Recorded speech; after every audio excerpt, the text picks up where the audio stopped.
আসসালামু আলাইকুম। সংবাদে আপনাদের সবাইকে স্বাগত জানাচ্ছি। আমি ফিরোজ তোহা। শুরুতেই আরবে কেবলস সংবাদ শিরোনাম।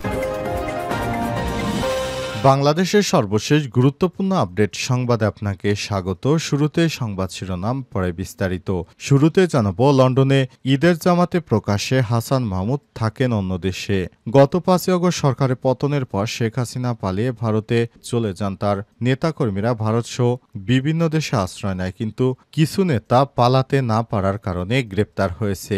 এরই মধ্যে আওয়ামী লীগের প্রভাবশালী নেতা, আওয়ামী লীগের সাবেক পররাষ্ট্রমন্ত্রী ডক্টর হাসান মাহমুদ শোনা গিয়েছিল তিনি সেনাবাহিনীর হাতে গ্রেপ্তার হয়েছেন, কিন্তু বর্তমানে তিনি বেলজিয়ামে থাকেন।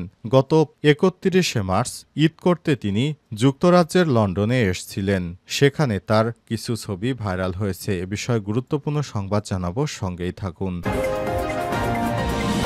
এরপর জানাবো, আওয়ামী লীগের দুই গ্রুপের মধ্যে রক্তক্ষয়ী সংঘর্ষ, আহত ৪০। ফরিদপুরের ভাঙ্গা উপজেলায় হামিদ্দি ইউনিয়নের মুনসুরাবাদ গ্রামে আওয়ামী লীগের দুই গ্রুপের মধ্যে রক্তক্ষয়ী সংঘর্ষের ঘটনা ঘটেছে। এতে কমপক্ষে ৪০ জন আহত হয়েছে। আজ বিকেলে শুরু হওয়া সংঘর্ষ রাতেও চলছে। এদিকে লালপুরে আওয়ামী সন্ত্রাসীদের গুলির ঘটনায় বিএনপির বিক্ষোভ মিছিল। নাটোরে লালপুরে ঈদের নামাজ শেষে বাড়ি ফেরার পথে আওয়ামী সন্ত্রাসীদের হামলায় সুজাত আলী ৩৫ নামে এক বিএনপির কর্মীসহ ৫ জন আহত হয়েছে। এই ঘটনায় সন্ত্রাসীদের গ্রেপ্তারের দাবি এবং তাদের শাস্তি নিশ্চিতের দাবিতে বিএনপি বিক্ষোভ মিছিল করেছে। জানাবো, জামাত নেতা ডক্টর মাসুদের জন্য ভোট চাইলেন রুমিন ফারহানা, ভিডিও ভাইরাল। পবিত্র ঈদ উল ফিতর উপলক্ষে রাজনীতিবিদদের অংশগ্রহণে রাজনীতির বাইরে অনুষ্ঠানে ঈদ আড্ডার বিশেষ আয়োজন করে একটি বেসরকারি টেলিভিশন। সেখানে জামাত নেতা ডক্টর শফিকুল ইসলাম মাসুদের হয়ে ভোট চেয়েছেন বিএনপি নেত্রী রুমিন ফারহানা। এদিকে চাঁদ রাতে গৃহবধূকে সংঘবদ্ধ ধর্ষণ, এসিল্যান্ডের ড্রাইভার সহ গ্রেপ্তার ৪। নওগাঁর মান্দায় এক নারীকে সংঘবদ্ধ ধর্ষণের অভিযোগে এসিল্যান্ডের গাড়ি চালক সহ ৪ যুবককে গ্রেপ্তার করা হয়েছে। এই ঘটনায় ভুক্তভোগী নারীকে উদ্ধার করে হেফাজতে নিয়েছে পুলিশ। এবং সর্বশেষ জানাবো, গাজীপুরে অজ্ঞাত ব্যক্তির লাশ উদ্ধার। গাজীপুর মহানগরীর ২৩ নং ওয়ার্ডে ঢাকা ময়মনসিংহ মহাসড়কের পূর্ব পাশে অজ্ঞাত এক যুবকের লাশ পড়ে থাকতে দেখা গেছে। এরপর এলাকাবাসী পুলিশকে খবর দিলে পুলিশ ঘটনাস্থলে গিয়ে লাশটি উদ্ধার করেছে। প্রিয় দর্শক, এতক্ষণ শুনছিলেন সংবাদ শিরোনাম, এবারে বিস্তারিত। তবে তার আগে বন্ধুরা, অনুরোধ থাকবে সংবাদটিতে একটি লাইক দিন। এই চ্যানেলে আপনি নতুন হয়ে থাকলে আমাদের সংবাদটি দেখতে দেখতে চ্যানেলটি সাবস্ক্রাইব করে রাখুন, যাতে করে বন্ধুরা আমাদের পরবর্তী লেটেস্ট আপডেট সংবাদগুলো সবার আগে আপনার কাছে পৌঁছে যায়। কমেন্ট করে আপনার মূল্যবান মতামত জানিয়ে দিন আপনি বিশ্বের কোন দেশ থেকে বা বাংলাদেশের কোন স্থান থেকে আমাদের সংবাদটি দেখছেন এবং শুনছেন। এবারে বিস্তারিত। লন্ডনে ঈদের জামাতে প্রকাশ্যে হাসান মাহমুদ থাকেন অন্য দেশে। গত ৫ আগস্ট সরকার পতনের পর শেখ হাসিনা পালিয়ে ভারতে চলে যায়। তার নেতাকর্মীরা ভারতসহ বিশ্বের বিভিন্ন দেশে আশ্রয় নিয়েছে। কিছু নেতা দেশে কিছুদিন পালিয়ে থাকার পর গ্রেপ্তার হন। হাসিনা সরকারের অন্যতম শক্তিশালী মন্ত্রী ছিলেন হাসান মাহমুদ। তিনি আওয়ামী লীগের যুগ্ম সাধারণ সম্পাদক ও সাবেক পররাষ্ট্রমন্ত্রী ছিলেন। তাকে লন্ডনে ঈদের জামাতে প্রকাশ্যে দেখা গেছে। স্থানীয় সময় রোববার লন্ডনে গ্যাংস হিল এলাকায় আল কালাম মসজিদে ঈদের নামাজ আদায় করেছেন হাসান মাহমুদ। তাকে জনতার অভ্যুত্থানে ৫ আগস্ট আওয়ামী লীগ সরকারের পতনের পর প্রকাশ্যে আর দেখা যায়নি। তিনি দেশে নেই এমন গুঞ্জন ছিল। এবার লন্ডনে ঈদের নামাজ শেষে পরিচিতদের সঙ্গে কুশল বিনিময় করেছেন হাসান মাহমুদ। এর কয়েকটি ছবি সামাজিক যোগাযোগ মাধ্যমে ছড়িয়ে পড়েছে। একটি ছবিতে দেখা যায় যুক্তরাজ্য আওয়ামী লীগের সাধারণ সম্পাদক সৈয়দ ফারুকের সঙ্গে কোলাকুলি করছেন তিনি। আরেকটি ছবিতে হাসান মাহমুদের সঙ্গে সাংবাদিক সৈয়দ আনাস পাশা ছেলে এবং আইটিভির সাংবাদিক মাহাতির পাশাকে দেখা গেছে। ছবিতে আরও ২ কিশোরকে দেখা গেছে। ওই ২ কিশোরের পরিচয় সম্পর্কে সাংবাদিক সৈয়দ আনাস পাশা গণমাধ্যমে বলেছেন, ছবিতে হাসান মাহমুদের ডান পাশে ২ জনের একজন খুব সম্ভবত ওনার ছেলে, অপরজন ভাতিজা।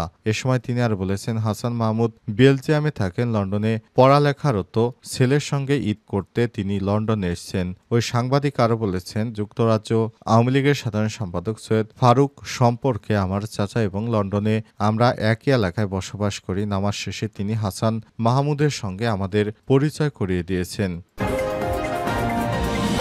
আওয়ামী লীগের দুই গ্রুপের মধ্যে রক্তক্ষয়ী সংঘর্ষ, আহত ৪০। ফরিদপুরের ভাঙ্গা উপজেলার হামিরদী ইউনিয়নের মুনসুরাবাদ গ্রামে আওয়ামী লীগের দুই গ্রুপের মধ্যে রক্তক্ষয়ী সংঘর্ষের ঘটনায় এতে কমপক্ষে ৪০ জন আহত হয়েছে। মঙ্গলবার বিকেলে শুরু হয়ে সন্ধ্যা পর্যন্ত এই সংঘর্ষের ঘটনা ঘটে। খবর পেয়ে পুলিশ ঘটনাস্থলে এসে পরিস্থিতি নিয়ন্ত্রণে আনতে সক্ষম হলেও গোটা মুনসুরাবাদ এলাকায় থমথমে অবস্থা বিরাজ করছে। পুনরায় সংঘর্ষের আশঙ্কা করছে এলাকাবাসী।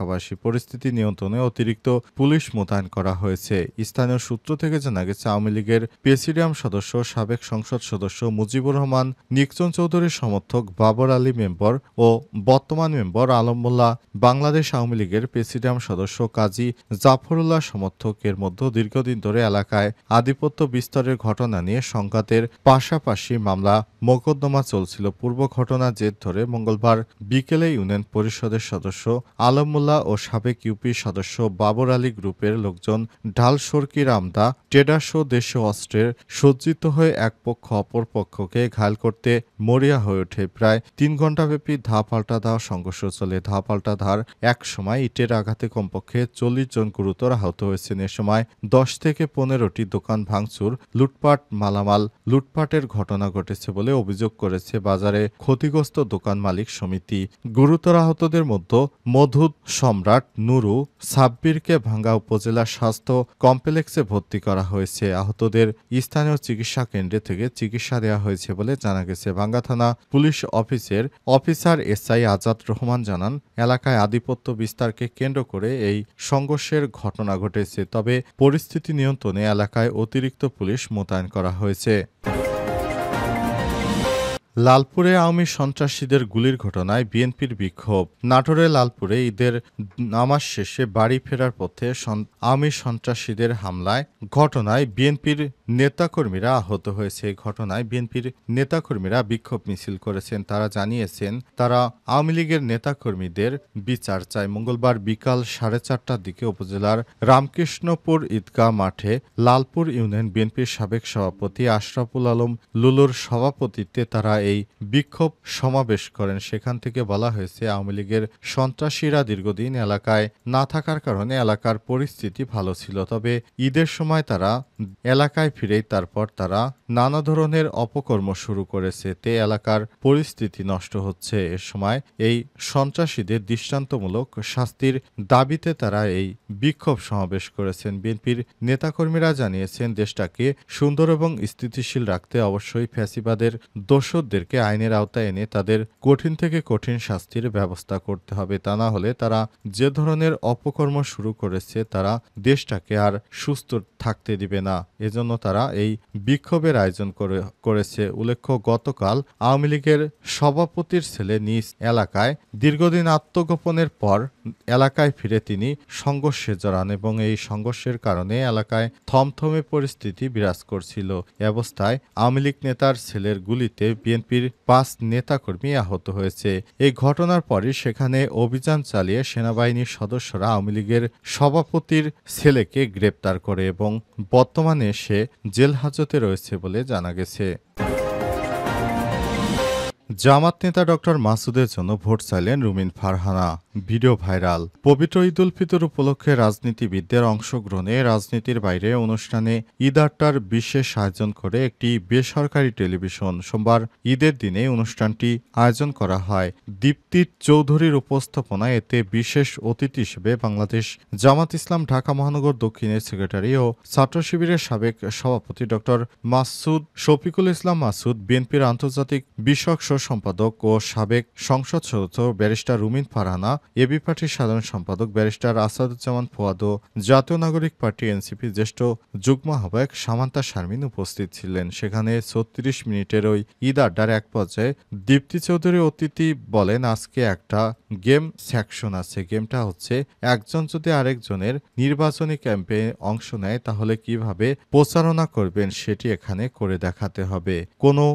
কোন অতিথি কার নির্বাচন প্রচারণা করবেন সেটিও উপস্থাপক দীপ্তি চৌধুরী ঠিক করে দেন। এর অংশ হিসেবে ডক্টর শফিকুল ইসলাম মাসুদের পক্ষে নির্বাচনী প্রচারণায় অংশ নেন ব্যারিস্টার রুমিন ফারহানা। এ সময় ব্যারিস্টার রুমিন ফারহানা বলেন, ভাই সব আগামী রাজনীতি, নতুন রাজনীতি, আগামী রাজনীতি, পরিবর্তনের রাজনীতি, আগামী রাজনীতি, নতুন জেনারেশনের রাজনীতি। সেই জেনারেশনের অতি মেধাবী পিএইচডি ডিগ্রিধারী আমার ভাই ডক্টর মাসুদ আপনাদের কাছে ভোট প্রার্থী। আপনারা ভোট দেবেন, জয়যুক্ত করবেন এবং এলাকার উন্নয়নে আমি আপনাদের গ্যারান্টি দিচ্ছি তিনি এক অসাধারণ ভূমিকা পালন করবেন। এভাবেই তিনি জামাত ইসলামের নেতা ডক্টর শফিকুর রহমানের পক্ষে এই ভোট চান।